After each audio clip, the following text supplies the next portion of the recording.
Cuando se menciona la palabra nómada, de inmediato vienen a la mente los escitas, los hunos y los mongoles. Parece que su época terminó con la Edad Media, cuando la mayoría de los estados ya eran sedentarios.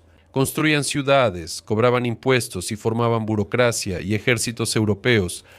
Aún así, en el siglo XVII Eurasia originó otra fuerza formidable contra la lógica de la época. Se basaba en el estilo de vida nómada, la movilidad militar, luchaba contra China y logró imponer su voluntad a la mitad del mundo de las estepas. Era el Kanato de Dzungaria, el último gran imperio nómada que logró éxitos impresionantes en una época en la que la propia idea de un estado nómada ya se consideraba una reliquia del pasado. Hoy veremos quiénes eran los dzúngaros, cómo formaron un kanato, por qué amenazaron a sus vecinos y cómo este estado colapsó en pocos años. Saludos a todos en Amazing History. Gracias por vernos, interesarse en la historia y apoyar nuevos episodios. Agradecemos especialmente a nuestros patrocinadores, cuyo apoyo hace posible estos videos. Ahora sí, vamos al tema del episodio.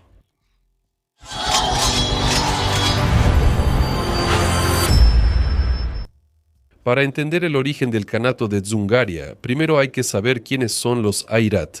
Los dzúngaros no son un pueblo distinto, sino un nombre político posterior. Quienes formaron Dzungaria se llamaban Airat durante siglos. Por eso la historia del estado inicia inevitablemente con ellos. Los Airat, mongoles occidentales, ya en el siglo XIII tenían un papel especial en el imperio mongol. Su posición dependía del estatus de dzungar y el principio militar de dividir el ejército en dos alas.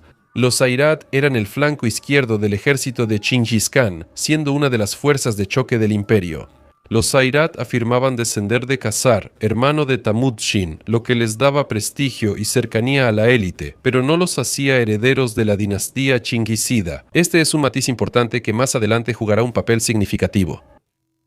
Después de la desintegración del estado mongol, los Airat fueron uno de los pocos pueblos de la estepa que lograron mantener su independencia. Mientras los mongoles orientales intentaban mantener el poder en Mongolia Central, los Airat se volvieron una fuerza política independiente con sus propios objetivos. En el siglo XV ya llevaban a cabo su propia política exterior, luchaban contra sus vecinos, formaban alianzas e intentaban expandir su influencia. Durante este periodo surgió Esen, líder Airat del clan Choros, quien intentó por primera vez consolidar su alianza como un estado. Sus éxitos fueron breves, pero mostraron que los airatos podían actuar como una sola fuerza. En el siglo XVI, el mundo airato se dividió en varios centros, cada uno desarrollándose a su modo. En ese tiempo, los estados vecinos se centralizaban más y tenían más recursos. En Mongolia Oriental, gradualmente quedaba bajo el control de Khalkha-Kartan. Mogulistán se desintegraba y fragmentaba. Los kazajos atravesaban un complicado proceso de formación de las tres Chus, mientras Moscú y China avanzaban con confianza uno hacia el otro a través de Siberia. Aikumen. Los oirates eran demasiado fuertes para integrarse con sus vecinos, pero demasiado divididos para dominarlos.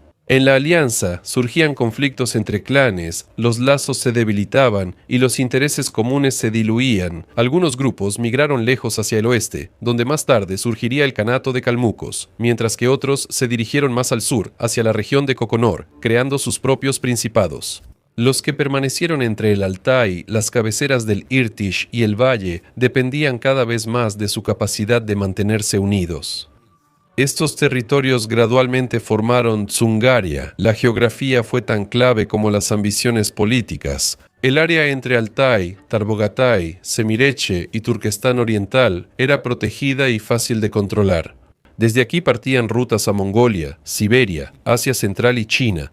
Controlar este punto permitía dictar condiciones a los vecinos, y los oirates lo comprendieron. A finales del siglo XVI sentían cada vez más la necesidad de un liderazgo unificado ante tantas amenazas, y si hubieran seguido viviendo en ulus dispersos, su destino habría sido el mismo que el de la mayoría de las tribus de la estepa de esa época, o la desaparición gradual, o la asimilación. En este contexto destacaban especialmente aquellos gobernantes que buscaban reunir de nuevo las tierras oirates. Los primeros intentos no lograron un resultado sostenible, pero establecieron el precedente de que la unificación se veía como una necesidad, no solo un sueño. Precisamente esta idea permitirá más adelante formar un poder central en manos del clan Choros y llevar a la escena histórica a la primera figura que puede ser llamada el creador de Zungaria. A inicios del siglo XVII, el líder del clan Choros, Harayula Taishi, asumió el papel de unificador y sentó las bases del futuro estado. Fortaleció el control sobre los zulus vecinos, sometió a los nómadas dispersos e intentó crear un gobierno estable. Pero el principal arquitecto del nuevo estado fue su hijo Batur. Fue precisamente bajo su mando cuando ocurrió el cambio decisivo que los historiadores consideran el punto de partida de la existencia de Chungaria. Batur no solo heredó el poder, sino que también obtuvo el reconocimiento de la autoridad religiosa del Dalai Lama, quien le otorgó el título de Juntaiji. En las estepas, ese reconocimiento era crucial porque legitimaba su liderazgo y lo convertía en gobernante, no solo en un primus inter pares.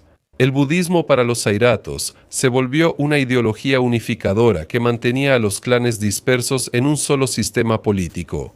Bajo Batur, la unión de los airatos dejó de ser una confederación débil. Inició un trabajo sistemático para establecer un estado con leyes claras y organización militar. Apareció el famoso código de reglas Iksanch-Bichk, o la Gran Ley de la Estepa.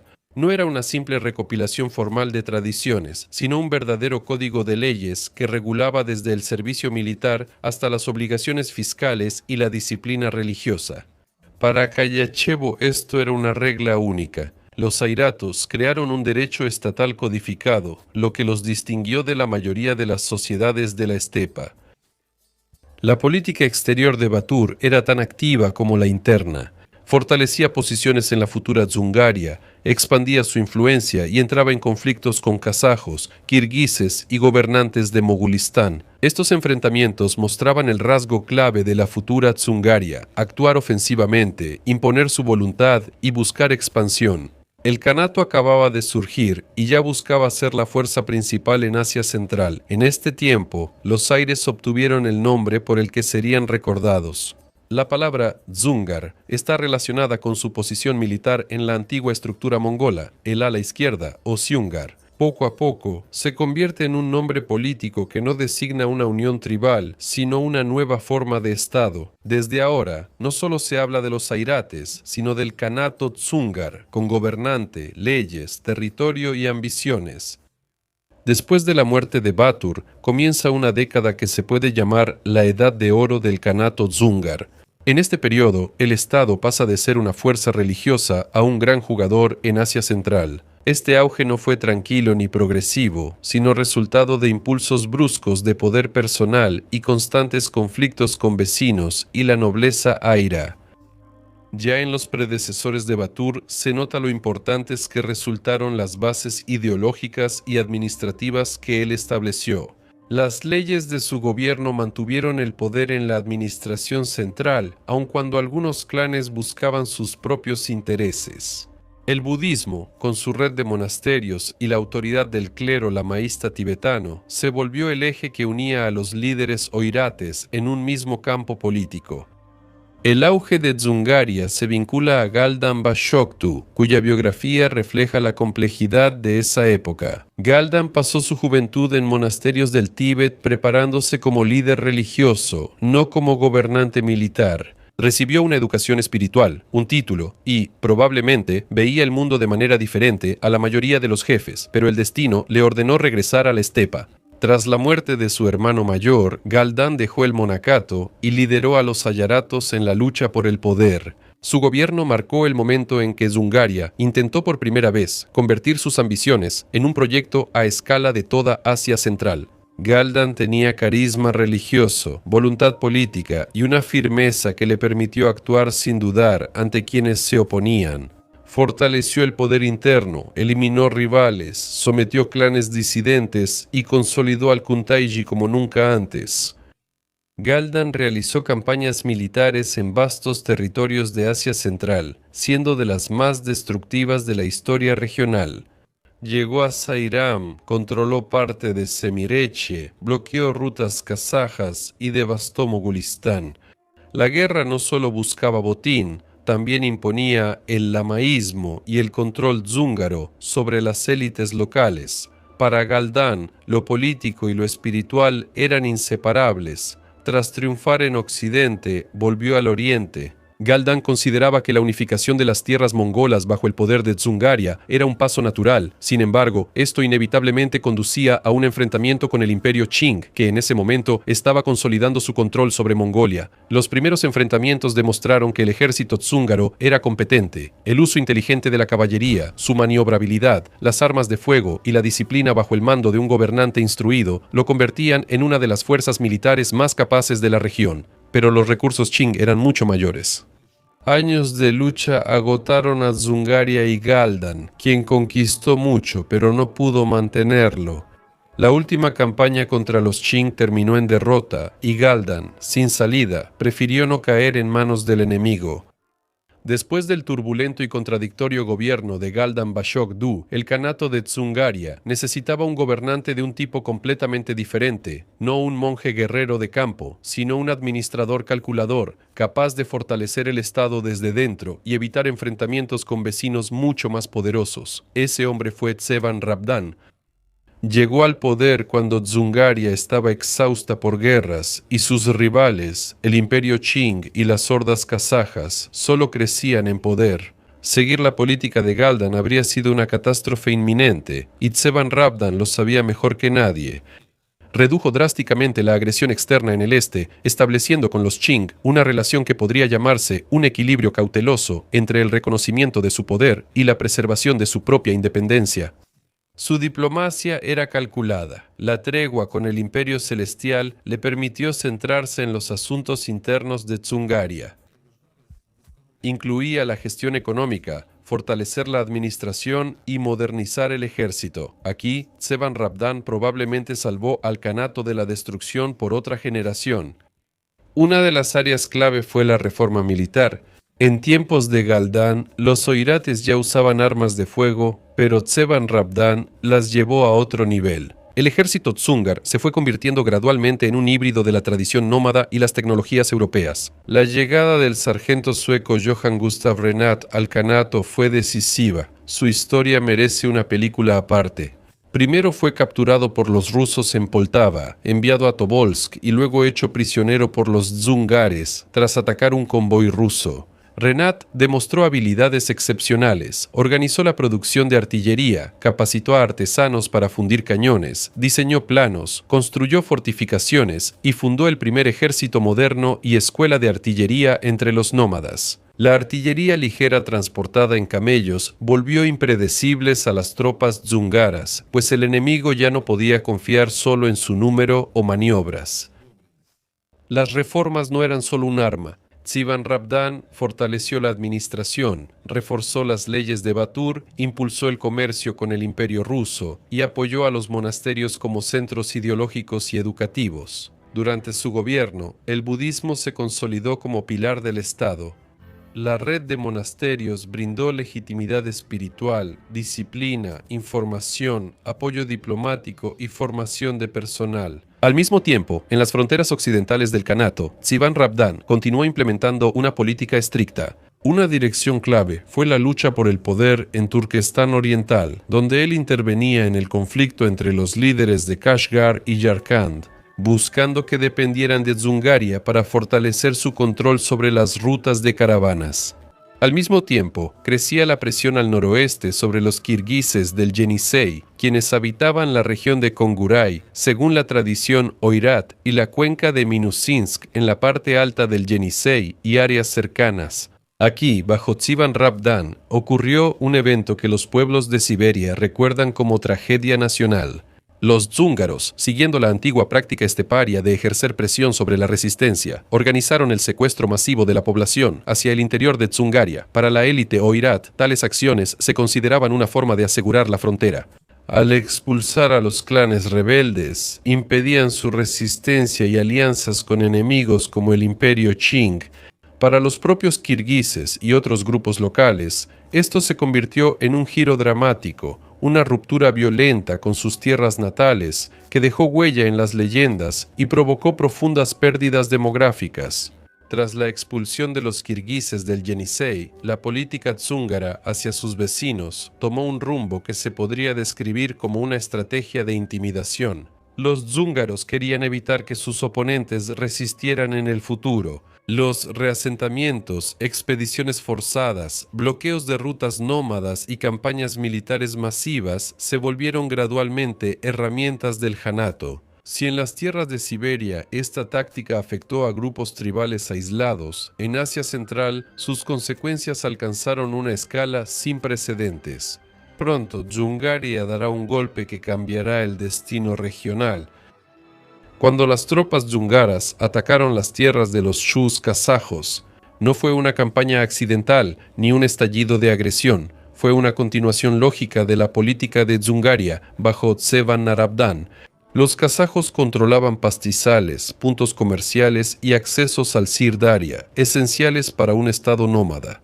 Dzungaria quería hacer de esta región su zona de influencia. A principios de 1720 esto era evidente. Dzungaria ascendía mientras los shus kazajos vivían desunidos. Esto creaba las condiciones para un gran golpe.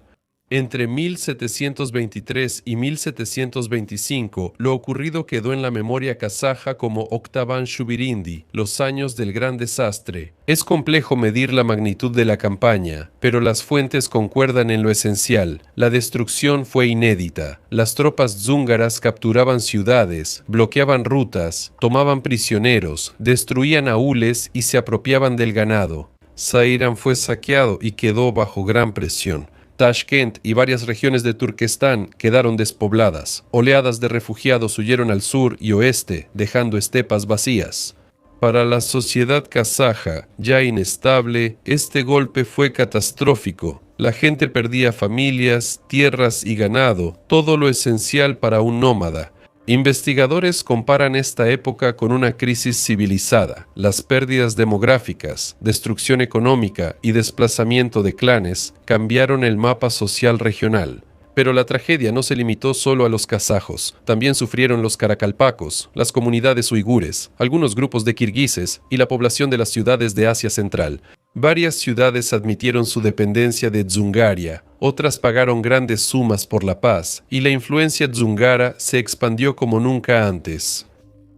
Aunque fue un éxito impresionante, la victoria fue engañosa, sobrecargó los recursos del Janato y empeoró las relaciones con casi todos los vecinos. Los dzungaros ganaron grandes territorios, pero no podían conservarlos mucho tiempo. La resistencia conjunta de kazajos, kirguises y gobernantes uzbecos se fortaleció gradualmente, convirtiéndose después en un factor clave que socavó el poder de los oirates en la región.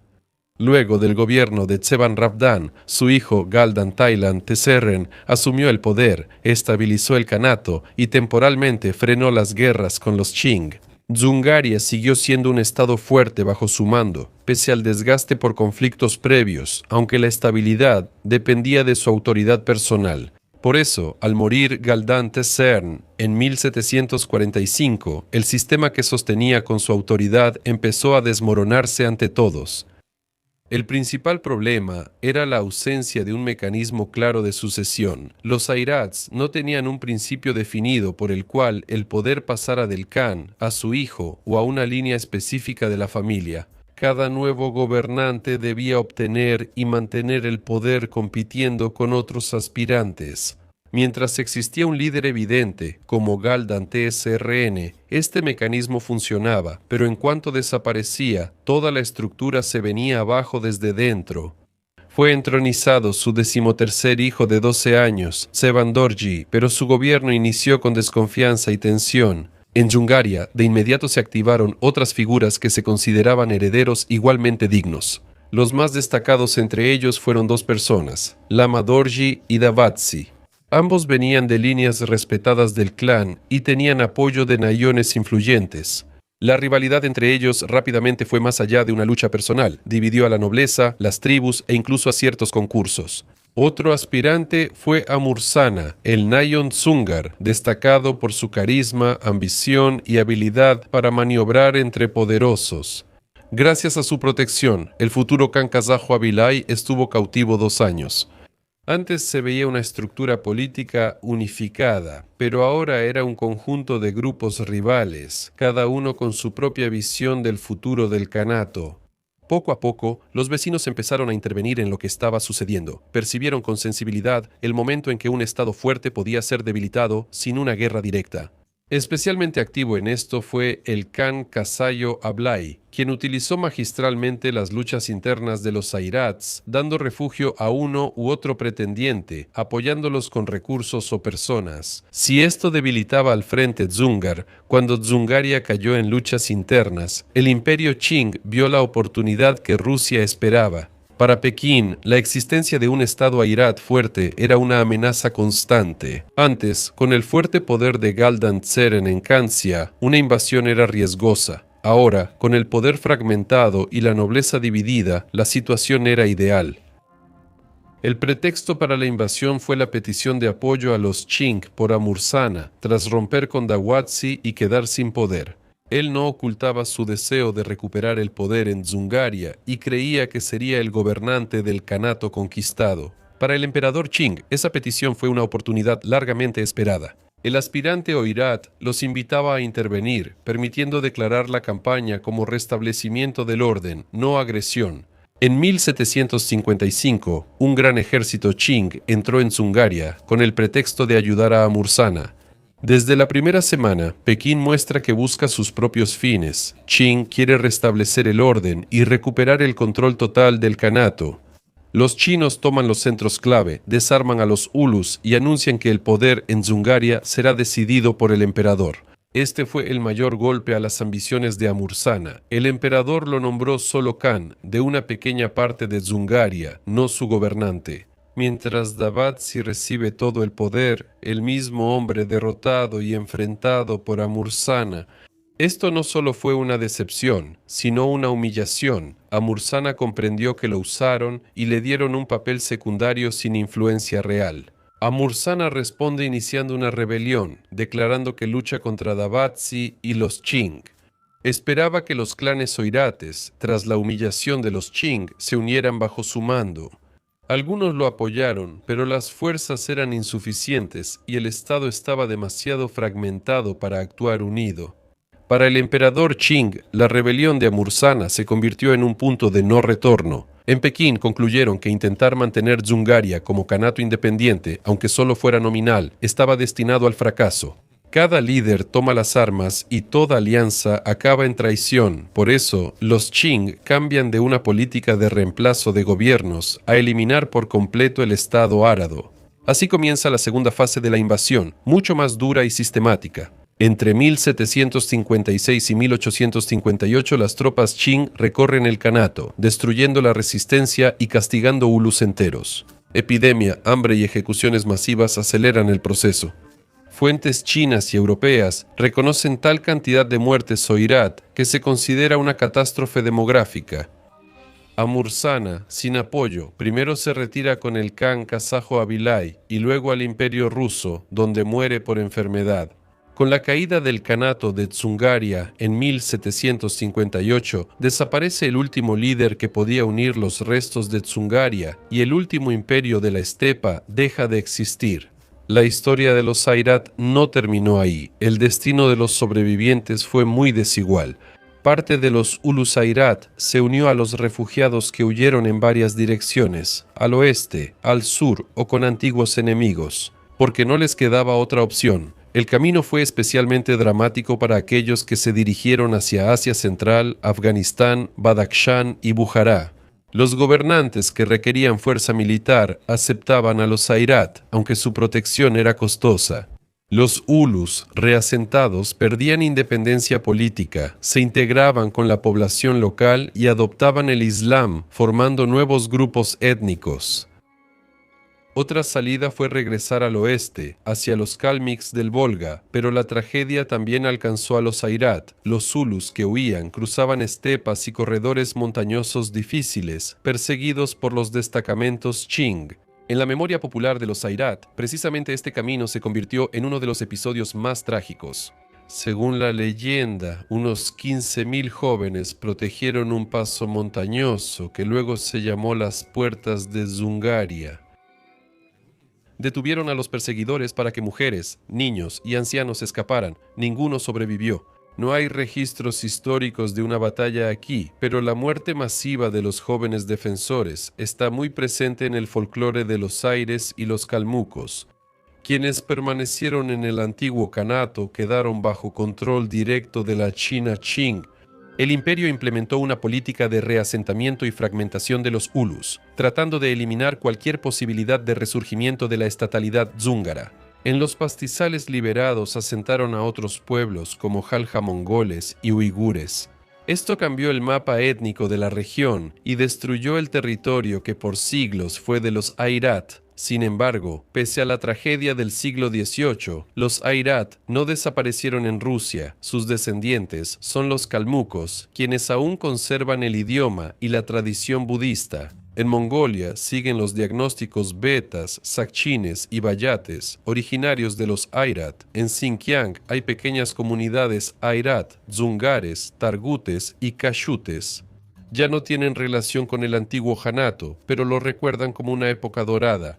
La caída del Janato de Dzungaria marcó el fin de los imperios nómadas, cuando sus antepasados dominaban la estepa y desafiaban a un imperio. Después, la estepa ya no tuvo ese papel. En el siglo M, UMTE. Pero la propia historia de Dzungaria nos recuerda lo complejo, diverso y frágil que era ese mundo. Incluso las potencias más fuertes caen cuando pierden la armonía interna, no por golpes externos. Eso es todo. Gracias por ver y nos vemos en el próximo episodio. Hasta luego.